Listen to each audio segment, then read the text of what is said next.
साथियों, स्वागत है आप सबका रिजल्ट्स स्टार्ट के सीरीज़ में। तो चलिए इसमें हम लोग बात कर लेते हैं अपनी unit 2 fundamentals of electricals and electronics engineering का जो हमारा सब्जेक्ट है। हम लोग उसका यूनिट 2 ऑलरेडी स्टार्ट कर चुके हैं और आई थिंक ये उसका 3rd या 4th लेक्चर है। प्लीज़ चेकआउट कर लीजिए, ये 4th लेक्चर है।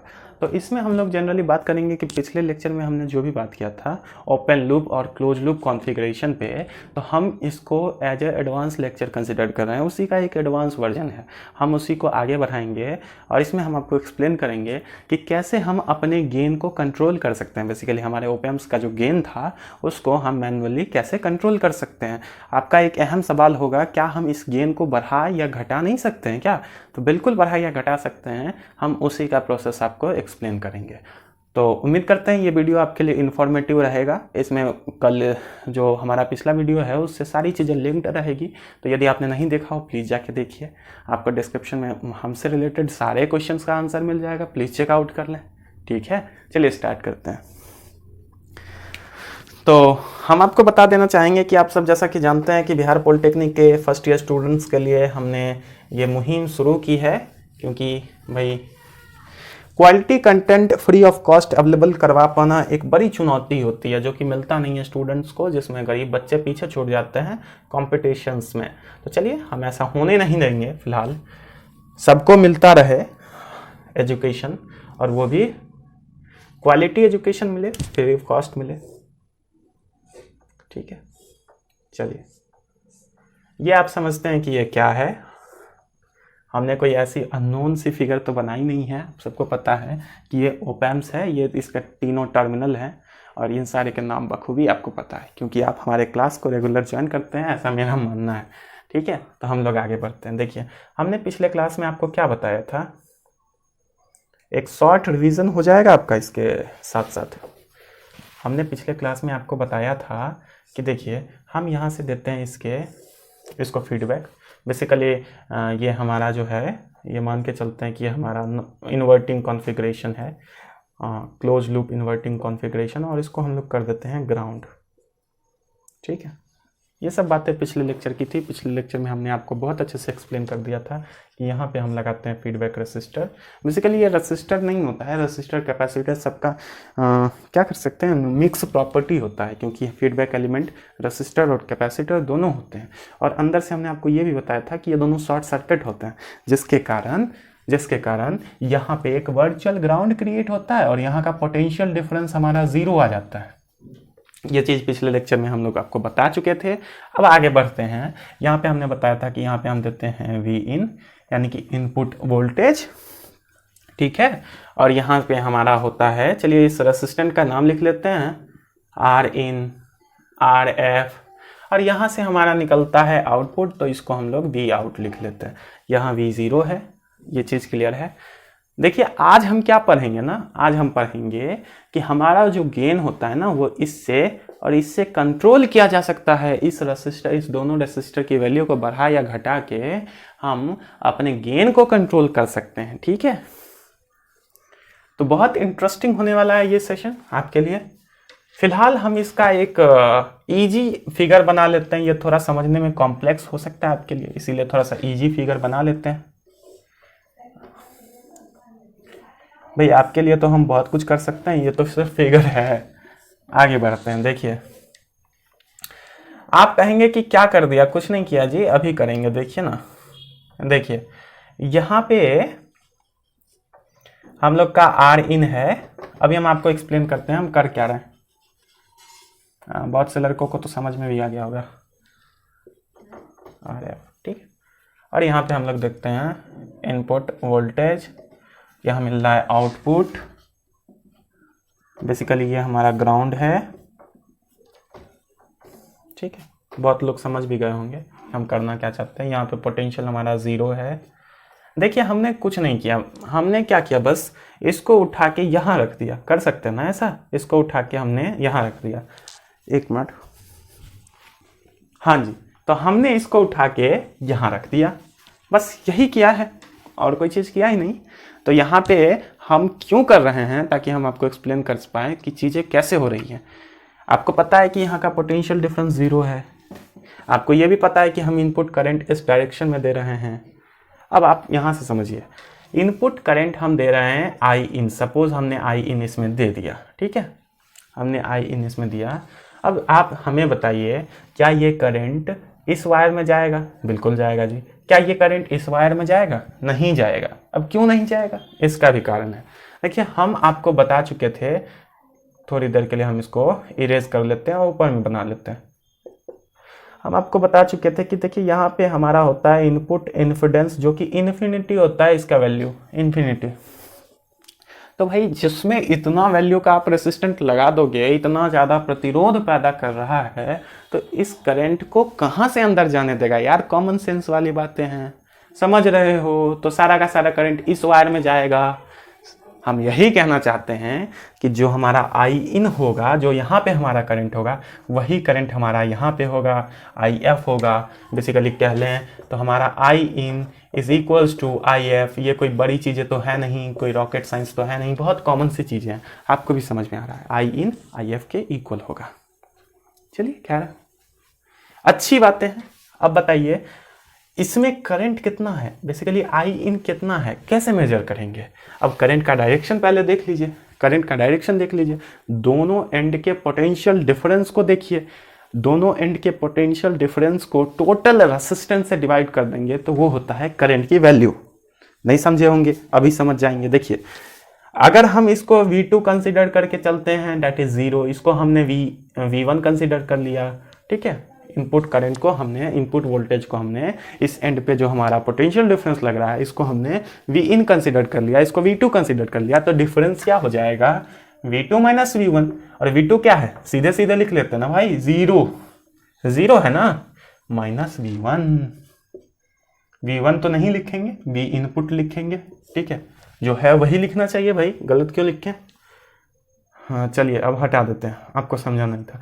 टोटल रेसिस्टेंट तो एक ही है इस वायर में, इस एंड से इस एंड तक रेसिस्टेंट क्या बहुत सारे हैं? नहीं, एक ही रेसिस्टेंट है, दैट इज आर इन। अब ये हमारा टोटल आई इन की वैल्यू है ना, आई इन की वैल्यू है। इसके बाद इक्वल टू के बदले इक्वल टू, सेम चीज हम यहाँ भी करेंगे। यहाँ देखिए, इस एंड पे वी आउट लग रहा है, इस एंड पे वी जीरो, यहाँ से समझिए, इस एंड पे वी जीरो, यहाँ पे वी आउट, यहाँ पे वी आउट। यार करंट का डायरेक्शन इधर है, V out minus V zero कर सकते हैं, और वी जीरो नहीं, V is equals to zero, तो वी आउट माइनस जीरो, ठीक है। अब देखो रेसिस्टेंट कितना है इस वायर में, टोटल रेसिस्टेंट आर एफ। कुछ एक्स्ट्रा बताया? सब कुछ नॉर्मल है, ऐसा तो नहीं है कि कुछ बहुत ज्यादा बता दिया, आपको समझ में ही नहीं आ रहा है। तो हम यहाँ पे जो है ना, हम यहाँ पे प्रूव कर रहे हैं, इसीलिए सब मिक्स नहीं हो जाए, खिचड़ी नहीं बन जाए, इसलिए हम यहाँ पे एक बॉर्डर खींच लेते हैं, बॉर्डर लाइन खींच लेते हैं। आगे देखते हैं। देखिए साथियों, अब हम थोड़ा सा और आगे देखते हैं क्या हो जाता है। देखिए, ये तो माइनस में हो जाएगा ना, 0 माइनस वी इन, तो माइनस वी इन अपॉन में R in is equals to, यहाँ तो वी आउट ही रहेगा, वी आउट अपॉन में आर एफ, ठीक है। एक बात बताइए हमको, क्या ये आर एफ यहाँ डिवाइड में है, तो क्या हम इधर ला सकते हैं इसको? बिल्कुल ला सकते हैं, और लाएंगे तो क्या किस में हो जाएगा? मल्टीप्लाई में हो जाएगा। यानी कि आर एफ को हम बहुत आसानी से इधर ला सकते हैं, और ये वी इन को इधर ले जा सकते हैं, क्योंकि हम ऐसा इसीलिए कर रहे हैं क्योंकि वी वाले को वी के साथ, आर वाले को आर के साथ, ठीक है।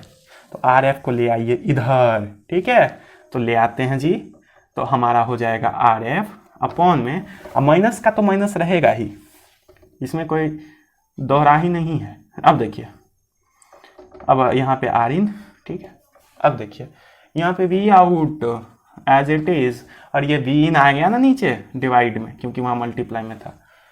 कुछ नजर आ रहा है? यही तो हमारा गेन है, यही तो हमारा गेन है। मिल गया ना गेन मिल गया हमें। AOL is equals to V out upon में वी इन होता था, और वो अब हो जा रहा है माइनस आर एफ अपॉन में आर इन। बताइए, आया मजा? इससे क्या समझ में आता है भाई? कौन सी बड़ी चीज हमने कर दी? देखिए, इससे समझ में आता है जो हमारा गेन है, बेसिकली AOL है, वो माइनस आर एफ अपॉन में आर इन है। यानी कि ये माइनस क्यों आ रहा है? क्योंकि आपको पता है कि हमने इन्वर्टिंग टर्मिनल पे इनपुट दी है, तो हमारा जो निकलेगा वो इन्वर्टिंग होगा। ये बहुत क्लियर बात है, बहुत ईजी है, बहुत कॉमन साइंस वाली बात है। ये कॉमन सेंस की बातें हैं, आपको समझ में आ गई होगी। आगे बढ़ते हैं। देखिए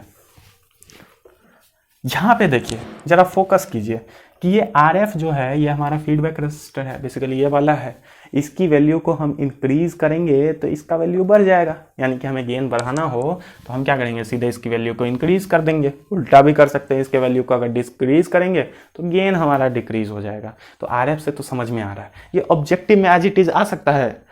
मतलब ये डेरिवेशन तो आपको पूछा ही नहीं जाएगा, कहीं नहीं पूछा जाएगा, हमने आपको कंसेप्ट के लिए बता दिया। लेकिन ऑब्जेक्टिव में इससे बहुत से क्वेश्चन फ्रेम हो सकते हैं, आपको वैल्यू भी पूछा जा सकता है। सपोज कर लीजिए इसकी वैल्यू 3K रहा हो, 3K ओम रहा हो, यानी कि 3000 ओम, इसकी वैल्यू 2K ओम रहा हो, तो पूछा जा सकता है कि भाई हमारा गेन कितना है, पूछा जा सकता है। ध्यान रखिएगा, कुछ भी पूछा जा सकता है। और ये भी पूछा जा सकता है कि किसी भी ओपैम्स में हमने क्या किया कि आर इन की वैल्यू को 2 गुना घटा दिया तो इसकी वैल्यू कितने गुना बढ़ जाएगी, पूछा जा सकता है। ध्यान रखिएगा, ठीक है। आप समझते हैं कि इसका कितना इंपॉर्टेंस है आपकी लाइफ में, इसको ध्यान रखिएगा, इस फॉर्मूले को रट लीजिए, जैसे भी आपको याद हो। आगे बढ़ते हैं। आगे हम लोग देखते हैं नॉन इन्वर्टिंग का केस।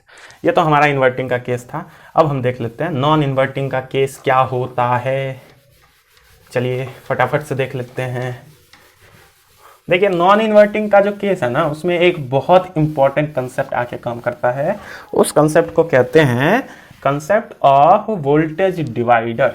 वहाँ पे वोल्टेज डिवाइड हो जाता है, तो वो कंसेप्ट अभी हमें सीखना ही नहीं है, तो हम उसको ऐसे डिराइव तो नहीं करेंगे, इतना डीप में नहीं जाएंगे, लेकिन आपको फॉर्मूला जरूर बताएंगे। डेरिवेशन तो आपको कहीं नहीं पूछा जाएगा, तो बेकार में हम आपका समय बर्बाद नहीं करेंगे। और फालतू का कचरा भी दिमाग में मत भरिए। जो क्रीमी कंटेंट है, जो इंपॉर्टेंट है, उसको रखिए, क्योंकि और भी सब्जेक्ट्स हैं, और भी चीज़ों पे ध्यान देना है हमें अपने लाइफ में, ठीक है। ठीक है, अभी हम देख लेते हैं। देखिए हमारा वही ऑप एम्प्स रहेगा जैसा था, ये हमारा आउटपुट, भाई ये दोनों हमारा इनपुट। अब की बार हम एक चेंज करना चाहते हैं। क्या करना चाहते हैं भाई, पॉजिटिव को ऊपर रख लेते हैं, निगेटिव को नीचे। ये हमारी इच्छा है, आपकी इच्छा नहीं है तो आप मत रखिए, आपको किसी ने फोर्स नहीं किया है, बेसिकली ये हमारी इच्छा है इसीलिए हमने रख लिया। आपकी इच्छा नहीं हो तो मत रखिए। हमने आपको एक बहुत अच्छी बात बताई थी कि जब भी हमें फीडबैक देना होता है ओपैम्प्स में, तो हम कौन से टर्मिनल पे देते हैं, नेगेटिव टर्मिनल पे देते हैं। वैसा ही करेंगे, फीडबैक जो देंगे नेगेटिव, लेकिन फीडबैक रेसिस्टेंट लगाना जरूरी है, तो लगा लेते हैं फीडबैक एलिमेंट, रेसिस्टर और कैपेसिटर, लेकिन कंसिडरेबल क्या है, रेसिस्टर, ठीक है। यहाँ लगा लेते हैं एक और रेसिस्टेंट और इसको कर देते हैं ग्राउंड। क्यों ग्राउंड किया, आपको पता है इनपुट तो देना है नॉन इन्वर्टिंग वाले पे, तो इन्वर्टिंग को तो ग्राउंड करना पड़ेगा। क्लियर बात है, इसमें कोई ऐसा तो नहीं है कि रॉकेट साइंस लग रहा है आपको समझ में नहीं आए। यहाँ पे हमने करंट दे दिया, सपोज ये हमारा करंट है और ये हमने दे दिया, ठीक है। चलिए यहाँ पे हम मान लेते हैं कि ये हमारा कुछ R2 हो जाएगा रेसिस्टेंट, और ये वाला रेसिस्टेंट हमारा फीडबैक रेसिस्टेंट है, तो है बस। तो एक प्यारी बात आपको बताते हैं। देखिए यहाँ पे जो गेन होगा ना, क्योंकि हमने इन्वर्टिंग से इनपुट दिया है, तो आपको पता है कि आउटपुट नॉन इन्वर्टिंग से हमने इनपुट दिया है, तो आपको पता है कि हमें जो आउटपुट मिलेगा वो भी नॉन इन्वर्टिंग होगा, यानी पॉजिटिव होगा। तो बिल्कुल यहाँ निगेटिव जैसा कोई कंसेप्ट नहीं आएगा, लेकिन आप गेन बराबर क्या पढ़े हो, AOL बराबर क्या पढ़े हो कि V आउट अपॉन में V इन, यही रहेगा, कुछ चेंज होने वाला नहीं है। ये बेसिकली हमारा V इन है और ये V आउट है, ठीक है, यही रहेगा हमारा। लेकिन दोस्तों यहाँ पे जरा सा ध्यान दीजिए। यहाँ पे हम आपको बताना चाहेंगे, ये ग्राउंड वाला जो रेसिस्टेंट है ना, इसको आप डिनोमिनेटर में लिख लीजिए R2 को, क्योंकि ये ग्राउंड से हमें ज़्यादा प्रेम है, ज़मीन से जुड़े हुए व्यक्ति हैं, इसीलिए R2 हम एक बार और लिख लेते हैं। क्या प्रॉब्लम है, कोई प्रॉब्लम नहीं है। और इसके बाद ये बेचारा कहाँ जाएगा, ये भी तो होना चाहिए, इसीलिए यहाँ पे ये भी रख लेते हैं, यानी कि इन दोनों का डिफरेंस अपॉन में ये R2। क्लियर है, बस इतना सिंपल है। थोड़ा और सिंप्लीफाई कीजिए इस चीज़ को, क्या आता है भाई, ये कट जाएगा ना, R2 अपॉन में R2 माइनस RF अपॉन में R2, कट जा रहा है यार, तो 1 आ जा रहा है कट के, 1 माइनस RF अपॉन में R2। अब तो आप बता सकते हो कि भाई गेन आपका किस चीज पे डिपेंड करता है, लिख लीजिए एज इट इज, और इसे याद भी कर लीजिए। इसमें न्यूमेरिकल्स आ सकते हैं, और न्यूमेरिकल्स हमने आपको इसलिए नहीं बताया क्योंकि बहुत सी कॉमन चीज़ है, आपको पता है कि भाई ये सब की वैल्यू रख लीजिएगा आपको बहुत आसानी से। इन तीनों में से आपको 2 चीज़ की वैल्यू पता हो तो आप तीसरे चीज़ की वैल्यू फाइंड आउट कर सकते हो। ठीक है, आज के लिए हम यहाँ पर ख़त्म करते हैं, इतना ही रहने देते हैं, क्योंकि हम नहीं चाहते हैं ये लेक्चर लंबा हो जाए, आप भी बोर हो जाओ। और समझते हो, जाके डिस्क्रिप्शन में चेक कर लेना, जो भी क्वेश्चंस हैं उसका, जो भी आपके क्वेरीज होंगे उसके आंसर मैंने ऑलरेडी वहाँ पे दे दिए हैं, सारे चीज़, WhatsApp number, Telegram group, WhatsApp group, Instagram, Facebook, अरे यार तुम जहाँ ढूंढ सकते हो यार, सब कुछ डिस्क्रिप्शन में है, जो चाहिए ले लो। ठीक है, लेकिन ध्यान दीजिए, हम जो है इस चीज़ को ख़त्म करके क्या हम आपको और भी सब्जेक्ट्स प्रोवाइड करेंगे यहाँ पे। बेसिकली जितना पॉसिबल हो सकता है हम आपकी उतनी हेल्प करेंगे, तो हमें भी सपोर्ट कीजिए, चैनल को शेयर कीजिए अपने दोस्तों के साथ, यही आपका सबसे बड़ा सपोर्ट होगा। धन्यवाद वीडियो देखने के लिए, thank you so much, take care all of you.